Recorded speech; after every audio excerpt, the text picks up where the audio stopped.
Tradução do testemunho do dia 23 de novembro de 2018. Lâmpadas douradas.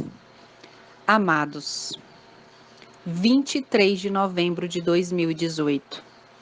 Enquanto fazia minhas tarefas, estava meditando sobre todas as coisas que estão acontecendo ao redor do mundo e orando pelos filhos de Deus que estão em todo o mundo e tanto sofrimento que está acontecendo. Naquele momento, amados, meu acompanhante apareceu na minha frente. Parei de fazer tudo o que eu estava fazendo e naquele momento ele me entregou uma lâmpada, uma lamparina. Essa lâmpada era dourada e eu vi que estava vazia. Meu acompanhante me disse: a menos que essa lâmpada esteja preenchida divinamente, ninguém poderá ir para o céu. Então ele me disse: observa. Eu vi muitos na minha frente.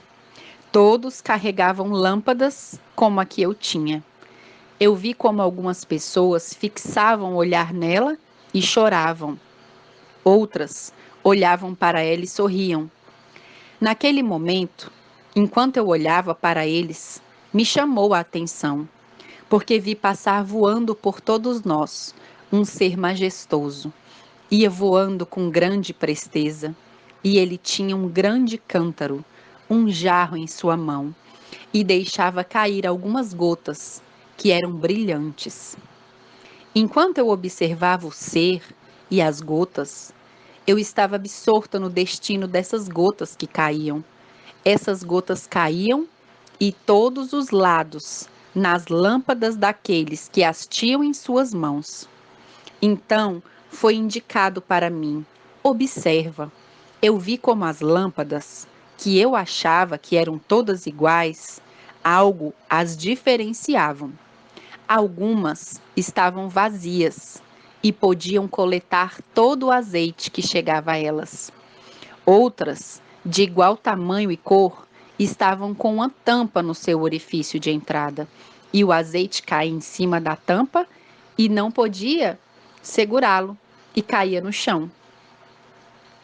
Então, naquele momento, eu disse ao meu acompanhante: deixe-nos adverti-los, porque o azeite está se perdendo. Mas este, amados, me respondeu: não há tempo. Eles receberam muitas instruções para estarem prontos para esse tempo, mas decidiram seguir em seus planos de grandeza. Até muitos colaboradores na vinha negligenciaram sua própria preparação, porque o dever e as responsabilidades humanas monopolizavam sua vida. Simplesmente não tiraram tempo para encontrar-se com Deus e se colocar em contas com Ele e conhecer seu dever e sua vontade. Eles estavam cheios de autossuficiência, só viviam em seus planos, que, segundo eles, eram de Deus, mas seu vaso permaneceu cheio dessa autossuficiência. Olhei novamente para as lamparinas, amados, algumas cheias de azeite celestial, outras tampadas, porque estavam cheias de autossuficiência. Olhei então para as lamparinas cheias de azeite celestial e vi como estas, por orientação divina, eram muito solenemente cuidadas por aqueles que as possuíam. Eles choravam e não se sentiam merecedores delas, mas as estimavam como a um tesouro de grande valor. Enquanto tudo isso acontecia diante de mim, meu acompanhante me falou: em breve, muito em breve, tudo isso estará sendo cumprido. E isso será um momento de grande regozijo celestial, porque o azeite em plenitude será recebido por quem passou na prova final, ensinada por Emanuel, e estarão prontos para a proclamação final a um mundo, porque a palavra pregada hoje é adulterada, mas este será o momento em que a pura verdade brilhará em todo o seu esplendor pela última vez a este mundo em grande confusão. Enquanto eu ouvia isso, amados, ele seguiu dizendo: esta mesma verdade foi pregada por Enoque, pregada por Moisés e também por Elias. Os profetas falaram dela, João Batista e o Mestre e Redentor do mundo. Todos viveram e morreram por ela. Sendo assim, a morte do Messias, o príncipe, é a única coisa que garante a salvação daqueles que a aceitem. Naquele momento percebi mais uma vez que eu mesma tinha uma lâmpada em minhas mãos e nem tinha prestado atenção em observá-la bem. E em primeiro lugar, o que estava vendo, não percebi se minha lâmpada tinha pegado azeite ou não. Então, quando olhei de perto para ela, só pude ver que ela não tinha tampa. E meu acompanhante a retirou de minhas mãos e ele disse: observa. Eu vi que a lâmpada tinha linhas de medidas fora dela. E foi-me dito: você vê essas medidas? E eu disse: sim, eu as vejo. Ele disse: você reconhece? E eu disse: sim. São as medidas que usamos para líquidos aqui na Terra. Então ele me disse: é isso mesmo.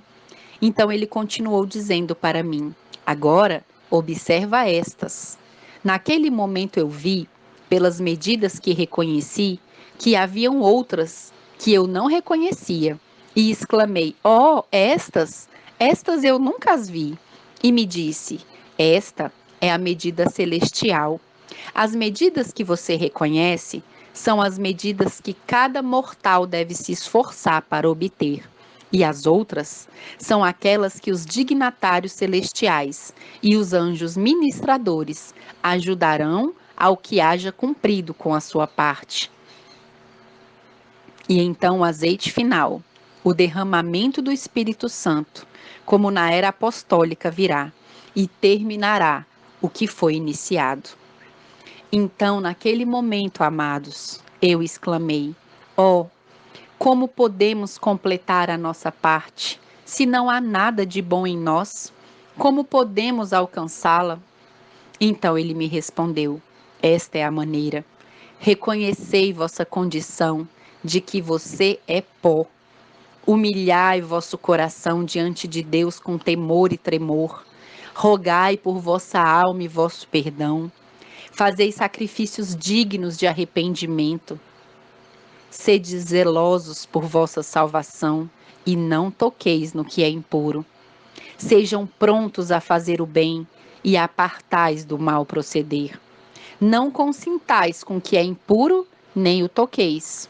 Esquadrinhai a palavra, a Bíblia, o espírito de profecia, porque nela encontrareis o caminho, a verdade e a vida. Orai sem cessar, pedindo o poder do alto. Jejuai de livre e espontânea vontade, abstendo-se por consentimento do pão material, para que nossos sentidos possam ser despertados. Cantai louvores de esperança, rogando por vossa salvação. Dê prioridade a estar em contas com Deus e não negligencie tão grande salvação, porque o tempo está quase cumprido e quem vos poderá salvar? Apartai-vos e colocais em conta com Deus com grande pressa, porque o fim é chegado. E quem pode se sustentar em pé no grande e terrível dia de Jeová? Não olhes para o seu vizinho e nem te espelhes nele, porque ele está na mesma condição. Ambos são pó, e de ambos será solicitado a mesma medida. Este é o momento em que cada ser consciente que deseja a sua salvação deve fazer sua preparação com urgência, afastando-se de tudo que impede de alcançá-lo. Dê frutos dignos de arrependimento. A conveniência seja substituída por verdade, o ego por amor, a competição por justiça. De que serve o homem ganhar o mundo e perder sua alma? Pois toda essa ganância é passageira, porque o que o homem ainda acredita ter, junto com isso perecerá. Mas aquele que nega tudo e segue os passos do Mestre, viverá. para sempre. É tempo de parar e decidir hoje a quem servir. Não há técnica humana que conecte o mal com Deus e este obtenha a salvação. Somente mediante uma busca pessoal por Cristo, somente então poderá ser salvo. Ele continuou dizendo: nenhum mortal deve ser guia do outro em questão de salvação, porque essa prerrogativa é somente de Deus. Sede, pois, solícitos em servir, amar e exortar na busca pessoal do príncipe Emanuel. Ninguém julgue ao que assim o faz. O comandante é quem dirige seu verdadeiro povo, porque o resultado final está à porta. Consenso, reuniões de estudo, não há maldade nelas, mas muito pouco farão. Somente uma comunhão íntima dará o resultado anelado e desejado. Você não percebe que anseia por alguma coisa, que não importa o que você faça, você não pode alcançá-la sozinho. Você está realmente entendendo isso? Como você pode viver tão superficialmente e se enganar dizendo: eu terei a vida eterna? Insensatos. Lembre-se da esposa de Ló. Sua própria justiça a transformou em sal, começando o caminho de sua libertação. Enganoso e perverso é o coração, quem o conhecerá? Lembre-se que Noé, muitos escarnecedores, homens de renome, exaltados, não fizeram saber que a sua salvação estava diante deles, porque não veio no vaso que eles esperavam. Lembre-se do povo de Israel, que mesmo após a libertação do Egito e sua liberdade no deserto, seu descontentamento e rebelião impediram que eles entrassem na terra de Canaã. Acaso vós pensais que sois melhores do que eles? Continuou dizendo. Acaso não sois mortais, feitos de barro? Pensais acaso que algo pensais acaso que algo te diferencia deles? Na verdade, sim, porque eles escreveram a história que vocês conhecem hoje, para que vocês tenham isso por exemplo. Por causa disso, e por muito mais, vocês não terão desculpa diante do alto e sublime. Deus não força a vontade de ninguém, portanto, não conduzirá ninguém que seja orgulhoso para receber instruções, porque este se empenha em fazer sua própria vontade. Ele sofre de duplicidade mental. Ele procura seguir os desejos de seu coração, ainda que professe seguir a vontade de Deus. Nesse momento, amados, recebi 7 citações bíblicas. Tiago 1, 7, Salmos 25, 9, Filipenses 2, de 5 a 8, Romanos 8, 37, Mateus 5, 48, Hebreus 7, 25 e Apocalipse 3, 21. Amados, somente peço ao Senhor por cada um de nós. Seja Deus que nos dirija e nos leve ao porto seguro. Que o Senhor o abençoe.